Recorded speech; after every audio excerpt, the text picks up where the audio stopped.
నల్లపోచమ్మ ముత్యాలమ్మ తల్లి దేవాలయం అండి.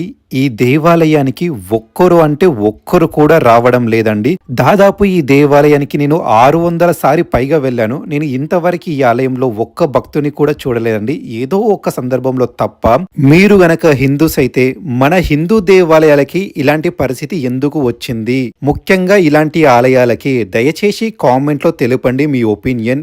ఈ వీడియో ప్రతి ఒక్కరికి షేర్ చేయండి. హైదరాబాద్ లో ఉన్న వారికి ఈ దేవాలయానికి దాదాపు 80 సంవత్సరాల నుంచి 120 సంవత్సరాల చరిత్ర అయితే ఉందండి. మీరు చూస్తున్నారు కదండి, ఈ దేవాలయం మన తెలంగాణ, మన హైదరాబాద్ కోటి ఉమెన్స్ కాలేజ్ బస్ స్టాప్ లోనే ఉందండి. ఉమెన్స్ లెఫ్ట్ సైడే మనకి కోటి ఉమెన్స్ కాలేజ్ ఉంటుంది, రైట్ సైడ్ వచ్చేసి బస్ స్టాప్ ఉంటుందండి. మధ్యలో బస్ స్టాప్ లోనే ఈ ఆలయం ఉంది.